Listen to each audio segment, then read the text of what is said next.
Yeah, we were. You were introducing us to the vision of the lotuses, which is a very beautiful vision. But where I'm starting my exploration with you this evening around Know Yourself is East London. And when I was around 15 years old, and something that wasn't beautiful, something that was very hard, which was, and it brought to mind recently because of the recent race riots. So 15, I'd sort of had a upbringing whereby there wasn't always riots, but there definitely were these sort of far right marches, and times when you'd have to be at home, not go out, because for fear of attack. I remember my cousins who lived in a different part of Newham where I grew up. They were like, "We're only coming to visit you guys on a Sunday afternoon," because that was like the safest time for them to come, because there's this whole thing about do you belong here and all of that. So that's kind of that was my beginnings really, but I had one of my first pivotal experiences of meditation during that time. So 15 years old, I was, I'd have to walk to school, and it's a bit of a walk to school. And there was a group of boys who basically, if you look different to them, they would start, they start on you. And every time I walked past them or approached them, I'd be like, oh God, what do I do? What do I do with this kind of threat that's there? I sometimes would walk out of my way so I didn't have to sort of encounter them. Sometimes I'd walk really defiantly, like they ain't going to stop me walking down the street. Sometimes I'd be in that mood. Sometimes I'd be in a real kind of like, don't pick on me, contracted, just like trying to hide. Really, just a series of difficult emotion. And, this went on, this is just like how things were, And then I sort of one day, I sort of turned my corner, because I turned the corner, I'd look far ahead. Are they there? That was my first thing. Are they there? And I saw that they were there. My heart sank like it normally did. And then instead of me going, oh gosh, what shall I do? What's my strategy today? Bob popped into my mind. Bob Marley, that is. And the words, only yourself can free your mind.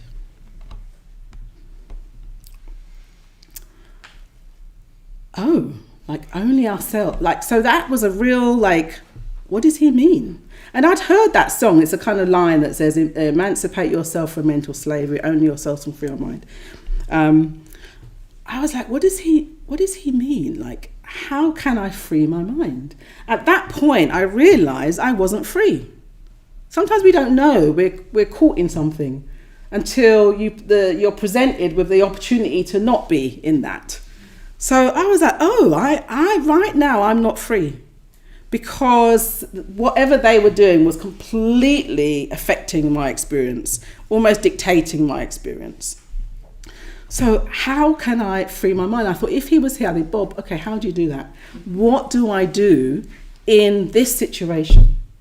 How can I not just be like, tossed around, by my own sort of reactions to the situation? So I didn't know the answer, but it presented me with a possibility. And I didn't have anything, I was like, okay, what do I do now then? Okay, I've got this possibility that I can free my mind. I can find a way where their behavior, whatever they're doing, is not going to completely dictate my experience. And I didn't know what to do, so I just thought, okay, well, actually, I began to be aware of feeling not free. That was my starting point. What does this feeling of not being free feel like right now? And actually, I felt it very physically. I felt my shoulders hunched up. I felt a kind of like my tummy all kind of tight. I felt it very physically. I thought, oh, well, that is an experience of not being free right now. And it took a while. I mean, it took like several weeks really of this, but I decided one day, I thought, I'm just going to drop my shoulders. I'm going to notice my shoulders being a bit hunched, and I'm going to drop my shoulders down and just see what happens. And I'm going to notice what's going on in my tummy and just kind of like see if I can breathe into it a bit. And I'm going to feel my feet on the floor, and not try and whisk myself mentally away somewhere else. I'm going to walk these streets, this paving, and feel my experience. So it was a very gradual thing. And then I remember I got to a point where I was working with my breath, because I realized my breath was quite up here. So I thought, oh, what would I imagine if I was able to breathe a bit deeper? And then I remember a phase where I started working with my thoughts. It was like, oh, what they're going to do. And I'd be like, oh, what if I notice that thought but don't hold on to it? What if I notice it and just let it go? So over the weeks, I began to actually, what I realized was happening, rather than putting all my attention into what they were doing, I became really interested in my own experience. I became really interested in all my sort of different sort of thought processes and what my body was doing, what my breath was doing. It became really interesting. And I realized in that somehow or other I was giving them less attention and more attention to myself. If you like, giving them less power, and I was somehow discovering that, gosh, what's going on in my mind is my body is a really fascinating experience. And then one day, it went on for quite a while, but one day I found myself like almost at school, and I realized I'd walked past them and I'd barely noticed them. And that was like victory. So in a way, I sort of, and I never forgot that moment actually, because I realized that was the freedom there. That I somehow or other, they were there. Somehow I would have registered they were there, but I was with my own experience, and I felt this confidence, and I felt this calm, and I felt this clarity, and somehow that carried me through. So that was my first taste of meditation. I would say Buddhist meditation. Meditation being a way to develop the mind with the mind, to free the mind from painful and limiting reactions, and enable the mind to discover more of what it can really be. So mind is a very big word, and this title, know oneself, I mean, you could also say know your mind, yeah? And mind, yeah, it's a big term, and it means a number of different things. So it means our rational thinking mind. And actually, I think that's often what we think when we think mind. We just think of our thought processes, but it's much more than that. It's our emotions, it's our feelings, and actually we're driven by our emotions much more than anything else, yeah? We can think we're quite rational beings, but you'll have experience in your life when you realise, that didn't make sense.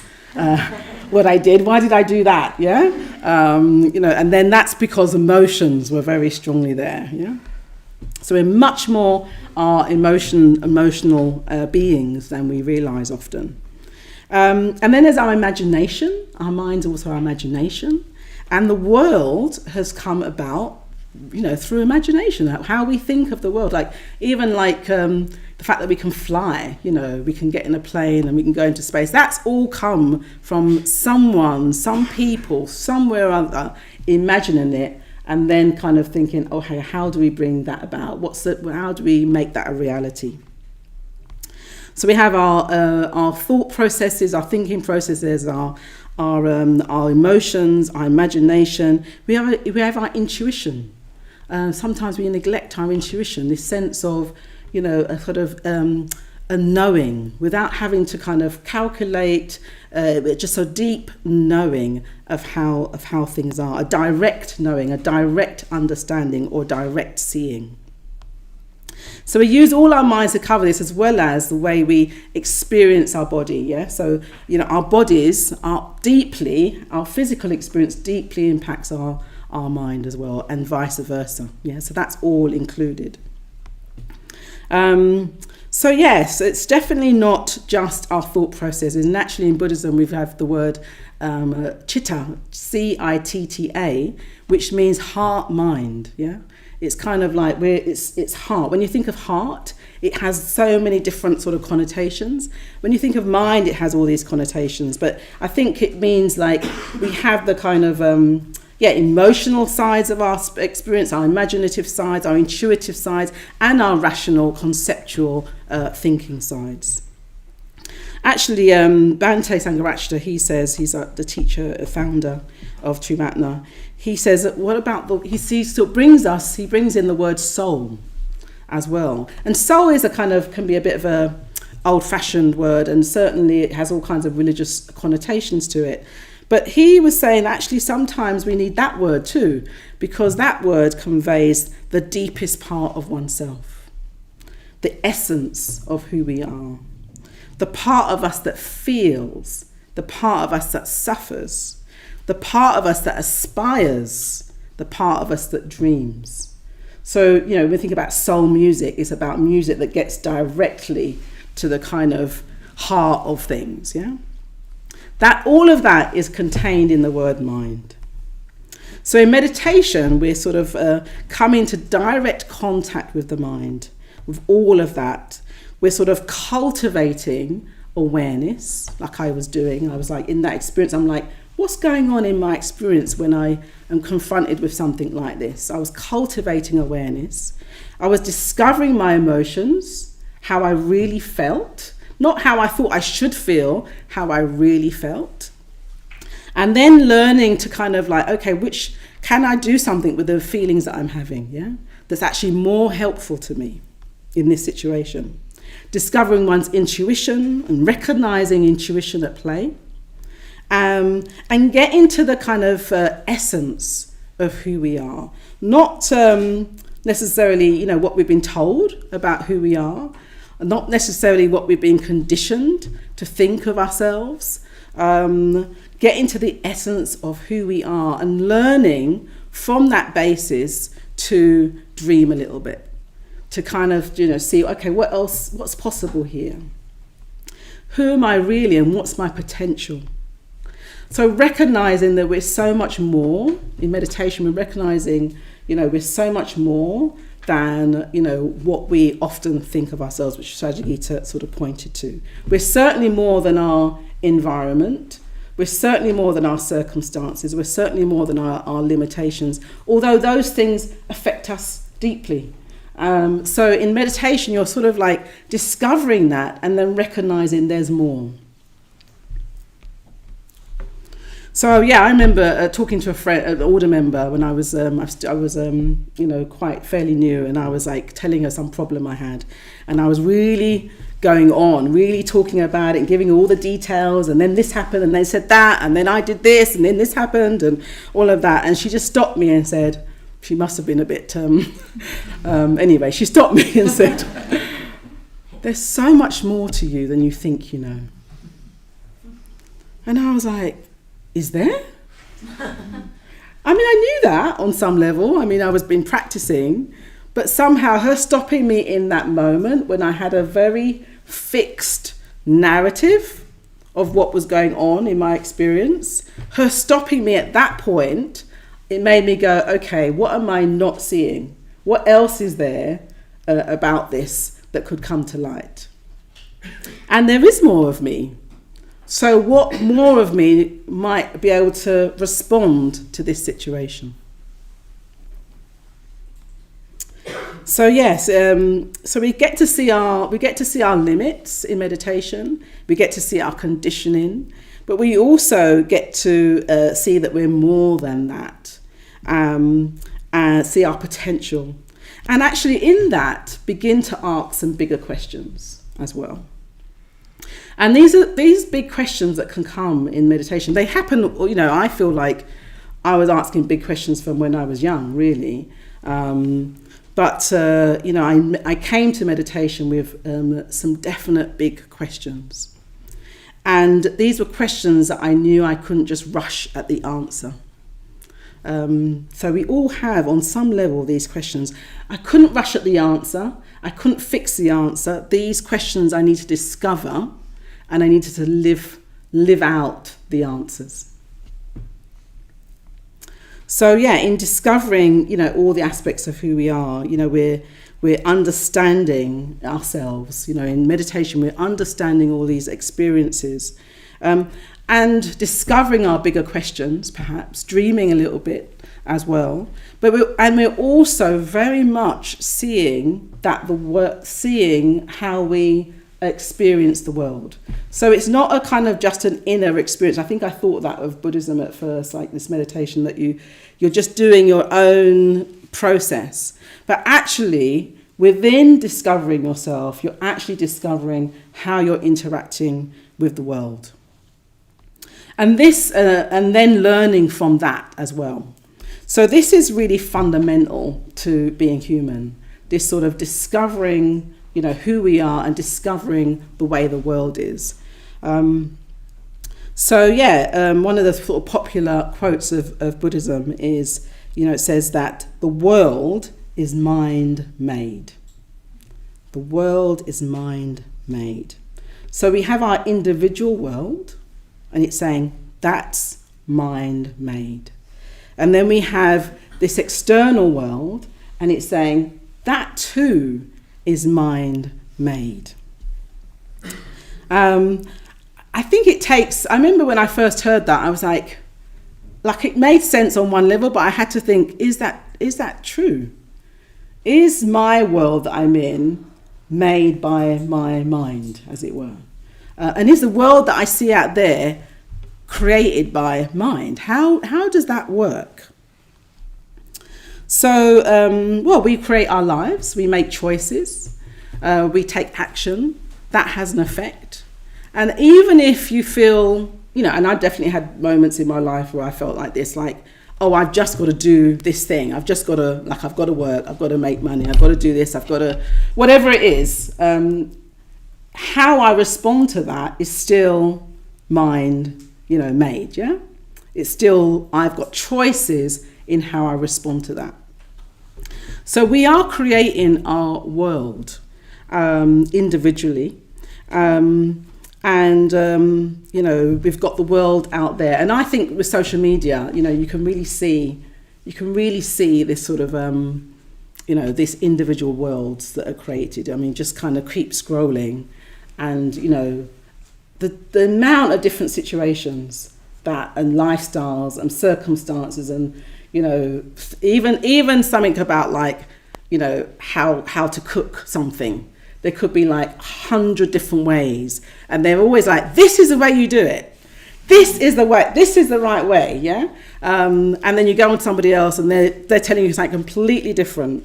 So many different choices and actions, and it produces different effects. Yeah. So there's a world out there, and then we have our own inner world. And then you have the collective experiences, the sort of groups of people, engaging in something, and then countries, and then regions as well. But Buddhism says it's all mind-made. It's all made by our thinking processes, our feelings, our emotions. We have imaginations. We decide something, we act on it, we imagine something, we try and create it. We don't like something, so we try and get rid of it.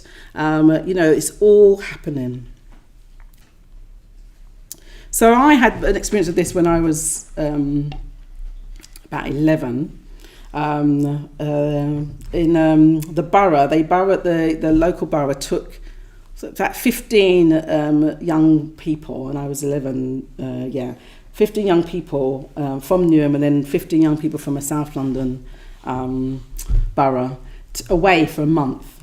They took us. We went on the ferry, and we were so excited because it's like a holiday, and we had no idea what we were going to. So they basically were having a real laugh on the ferry, and exploring, discovering each other's accents and south and east and all that kind of stuff. And then we got to where we were going to be meeting these families. And it sort of dawned on me that when I got there, I thought, oh, I'm going to be living with a family. I don't think I'd thought that far ahead. So it was they would never do anything like this these days. But basically, we lined up, and then these Dutch families, then our names were announced, and then one by one we stepped forward, and a family would just whisk you off. For a whole month. And there wasn't mobile phones and all of that. I mean, it's like, wow. That's imagination, right? Somebody thought of that. So I remember my name was called. I think it all got very serious. Suddenly we were all lined up and thought, oh my God, what are we doing? So we kind of, I remember stepping out, and I just had this woman who just, wrapped me in her arms. She wrapped me in her arms. I remember she just had a very large, so I just remember being swallowed up, and then whisked away in a car. And at first, we were all sort of, all the cars were like in a row. So we were kind of like at the back of the car, sort of waving at each other, all the kids. And then one by one, the cars veered off into different directions, and I was completely on my own, and spent a month in the Dutch countryside with clogs and a windmill and cows, and it was amazing. It was absolutely fascinating. I ended up going several times actually, because I got on, with the family, and I'm very grateful actually. I wished I'd, at that time I was a bit like, oh, well, it's just what I do, but now I'm like, oh gosh, that really, it was a really pivotal experience for me. And I remember on one of the trips, I think I went 3 times, and I think it was maybe the second trip, I came back to East London, and because I remember they also had, it was like a very middle class family, they had an organ, and they would just play the organ, just things like we just didn't have in our house, and only 1 or 2 of them spoke English as well. So all kinds of barriers there. But the key thing is, I remember coming back to East London on the second trip, and standing in the middle of my road, and the kind of realization came that, oh, if I had been born there, with all those, with the organ and the cows and the clogs and the fields and a different language and a different colour and a different class, everything, who would I be? Would I still be me? Who am I then? How much, because I could see, by that point, I could see how my circumstances growing up had impacted me. So I thought, well, I've got my parents are a certain way, and I've got, where I'm living is a certain kind of place, and, they're certainly, not a cow to be seen, and, it's all like everything that was different. And I thought, I recognised that I had been responding to and reacting to my environment and my situation in some ways. And that had shaped me. Like my personality had been, was it my personality? Just my experience had been impacted by my environment, by my upbringing, by certain events. So who was I really? How much of me was my responses and reactions then? Who was the essential me that would just be there regardless of whatever my environment was? That was a really big question. And it's also a question I didn't feel I could ask anybody. I didn't feel I could go up to, my parents or teachers or anyone and say, who am I really? Outside of my conditions and my conditioning, who am I really? I think they would have just, and my fear was they just would have said, what's wrong with you? Well, why are you asking that? Or you're not going to get an answer to that kind of question, So I really think, that we have questions, and sometimes the questions we've had when we're really young and we've just kind of pushed them aside. Like that's a question that I just, realised I couldn't really ask anybody, and so it just sort of fell into the background, of my experience. But we have big questions, and I think we ask these questions from even when we're young. So, and I've worked with young children, and they ask great questions, and sometimes as an adult, you can't give the answer. You're just like, don't know what to say about that. But there are these really important questions. So, for example, why do I suffer is an essential question. And I think the most essential the question is, the kind of, the more you can't just come up with the answer. Yeah, the more you've got to reflect on experience. So why do I suffer is one of those questions. How do I free myself from suffering? How do I grow? What does my growth look like? And I remember that question when I started coming along to the Buddhist Center, because I just thought I didn't know anyone that meditated for more than I'd been involved for 2 years. And I thought, I don't know anyone who's meditated for more than 2 years, because I've just done for 2 years. So, at least I don't know them to talk to, So I was like, oh, actually, that's not true. There were people around who'd meditated longer than me, but I guess I hadn't met somebody I'd really related to. That was the key thing. So I was like, I really want to find someone I can relate to, who'd been meditating for a long time, to see what they're like. How do they live their lives? Do they act normal? Are they really nice people? I just had these questions. So I remember coming along here, and I sort of found somebody who I thought, oh, she'd actually come from she's Caribbean, a woman. So I thought, okay, at least that we've got that in common. And I knew she'd meditated for 15, 20 years or something like that. And I just remember looking at her thinking, she seems okay. She seems like I can relate to her. She understands what I'm talking about. I understand her experience. It was like, oh, if you meditate for a long time, you actually, and what I learned more and more as I got to know more people, you actually just become more and more human. More and more able to relate to others. Because I remember coming here and I didn't know her, but I'd heard about her, seen a photo, and I thought, I knew she taught lunchtime meditations, and I just thought, I'm just going to go up to her and just introduce myself and say, look, do you want to, go for a cup of tea? So I did. I just, look, this is my name. I know you don't know me, but I'd really like to talk to you about meditation and living a Buddhist life. And she was like, okay, let's do that. It was so simple. It was so simple. And I just thought she responded to my desire to grow and really related to that. So how do I grow? What will I look like? What do I look like? If I realize more of my potential, how will that impact my relationships? How will I work differently? How will I just move through the world? How will I relate to others? How will I relate to self? How will I relate to family? What does realizing more of my potential actually look like? And that was definitely something I had to imagine a bit, and also something I saw in others. Seeing that in others made me think, okay, they respond to that situation in a really different way to how I would. I would have been, annoyed or whatever, but they somehow, was open and curious, and the situation dissolved. So I learned from others what it might look like to realize more of my own potential. How do I become who I truly am? Rather than what my experiences, that I've had or circumstances dictate.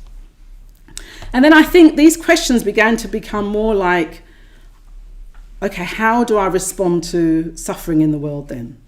Because I was finding as I was going, as I was developing, I was definitely becoming calmer, definitely becoming more confident, definitely feeling more connected to myself and others. But then I would, turn on the TV or something, and then there'd be all this stuff going on, or I'd read about it, or I'd see it in the streets here, and I just think, okay, what do I do? How do I respond to that then? And we're going to hear about that this week. So in a way, all of these questions were questions that the historical Buddha had. The historical Buddha, his essential question when he was a young man sitting in his palace, had everything he needed, but he had this essential question, is like, what is the path that leads to the end of suffering? What is the path that leads to liberation of heart and mind? He didn't know the answer to it either. He had to go on this inner and outer journey. He left home. He, changed his lifestyle completely. He had to take radical action in order to discover the truth. He found teachers who could teach him about how to work with the mind in meditation. He had to take action. And then he had to confront his inner experience. And sometimes it's a discovery. It's like I find it's like a playful discovery, lots of imagination, lots of openness. And other times it's like, okay, here we go. Here is fear. How do I deal with that? Here is really the causes of suffering. So he really had to, sort of really explore his inner world and the nature of his mind. So I came to Buddhism with two really big questions, and one of them arose out of a plane journey that I had. That we felt the plane was going to crash. So suddenly, in that moment, these questions. In that moment, actually, of a moment of calm I had in the midst of chaos, I had these questions. And it was, how do I live so that when I die, I can die without regret? And how do I love? And I went to the Buddhist center, and not this one, another one. I went to the Buddhist center and I sat in a room for the first time, was taught the mindfulness of breathing practice, which I struggled to do. I thought it sounded easy, but it was challenging. I was like, my mind was just, couldn't actually, follow all the instructions. And I also thought, how is this going to help me learn how to love? How is it actually going to help me discover how to live really fully? I couldn't see the connection in the early days between that. But over time, I could see that, you can't control your mind, can you? Like you're trying to willfully do this practice and it's not working, is it? You're going to have to find another way. What is the other way that's actually going to be effective? And with the metta bhavana practice, the practice of loving kindness, the practice that we teach here, I thought, okay, I'm going to start off, I'm going to love myself and love my friend and love my neutral. And it was like very quickly, I thought, well, that's not what's going on here, is it? There's a lot that's going on, but it's not, unconditional love, So I was like, that's interesting. I have this intention. This is what I'd like. This is the reality. Yeah. And that recognition of knowing what the goal was, freedom of liberation of heart and mind. I had a sense of what the goal was.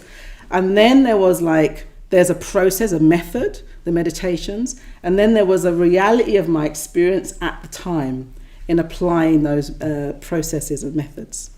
And through that, I got to know myself more and more. I got to learn more about my conditioning, some of my views, some of my habits.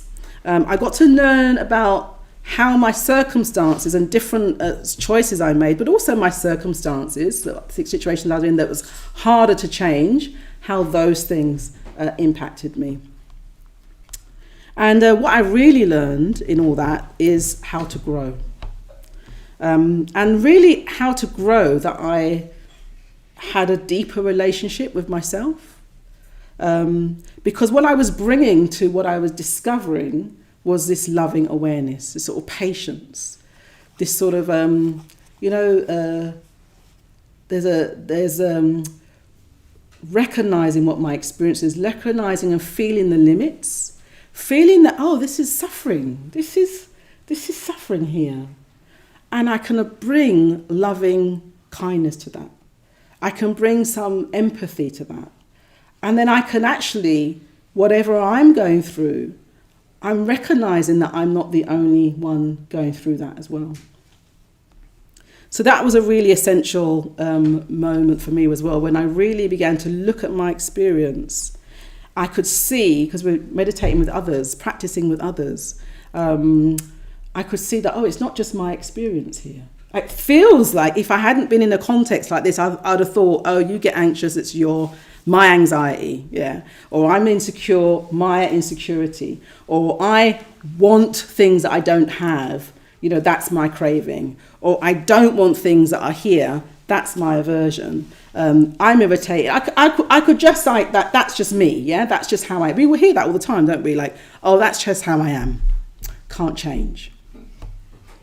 But actually in meditating with others and actually in exploring the teachings and reflecting the teachings, I began to think, this is the nature of the human mind. We all want things that we don't have or we can't access. We all push things away that we don't want. And we're all a bit confused sometimes. Which way to go? Is this good? Is it not good? Should I be doing this? Should I be doing that? Do we all have that?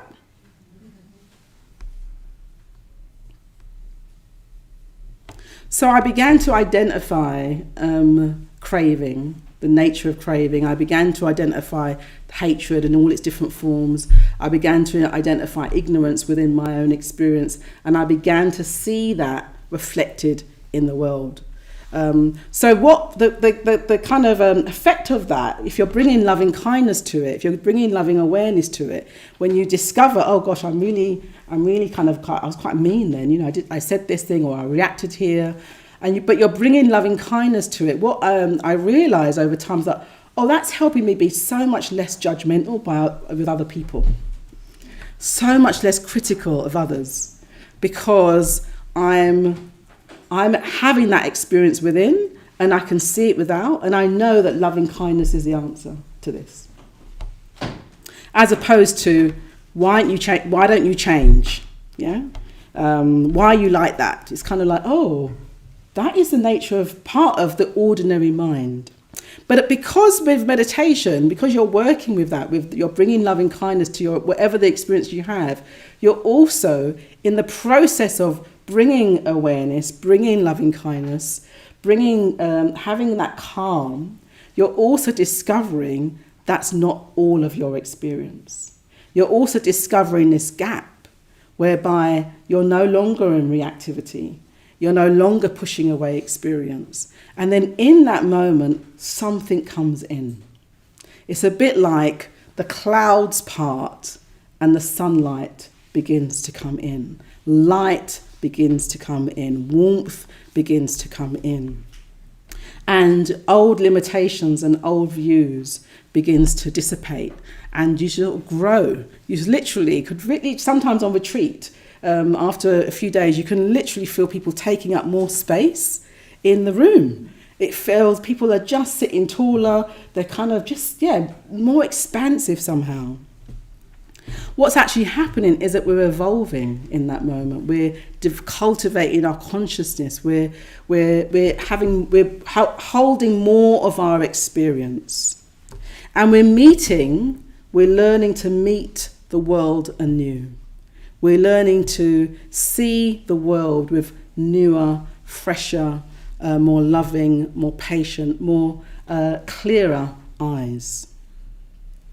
So this process of discovery, is a process of recognizing our own suffering, and recognizing that if we can apply meditation to that, it opens up this space where light can come in. Yeah. The warmth of the sun, if you like, can come in. Empathy, compassion can come in. Clarity can come in. And we also recognize we're all in the same boat. That what we go through is not uniquely us. It's got our unique sort of shapes and narratives and flavors, but it's a universal experience. And suddenly, there's less indifference to others. There's a deeper connection with others. There's even solidarity with others. So it's through these processes that I began to, I embraced the question of how do I live so that I can die without regret. And I began to live the responses, the answers, the discoveries that I was making. And what was wonderful, which is what Suryagupta also pointed to, is that I knew I wasn't doing this journey by myself. That question I had when I was young, like, is this, who am I outside of my conditions? That was a question I could ask with others who were also on that journey. How do I love? That was a question I could hear other people's responses to and be inspired by their experiences and their responses. And I could actually, and then I remembered, Bob, emancipate yourself from mental slavery. None but ourselves can free our minds. And I just thought he had some awareness that it was possible to be free. And really, for me now, I just feel like the more of us that are on that journey, that discovering our essential human nature, so of the way that we suffer, but also the possibility of freedom from that, the more of us that do that and are connected with each other doing that, the more we can actually show that it's possible to have that in the world. Because right now, what you can see that there are places in the world where it feels like it's been forgotten. It feels like we've forgotten how to really care and that we're all valuable as human beings. So I really feel like the more of us that sort of live this out and discover the truth for ourselves, the more we can be really, truly confident in it and truly sort of show a way for ourselves, those around us, and others, and the world. Thank you.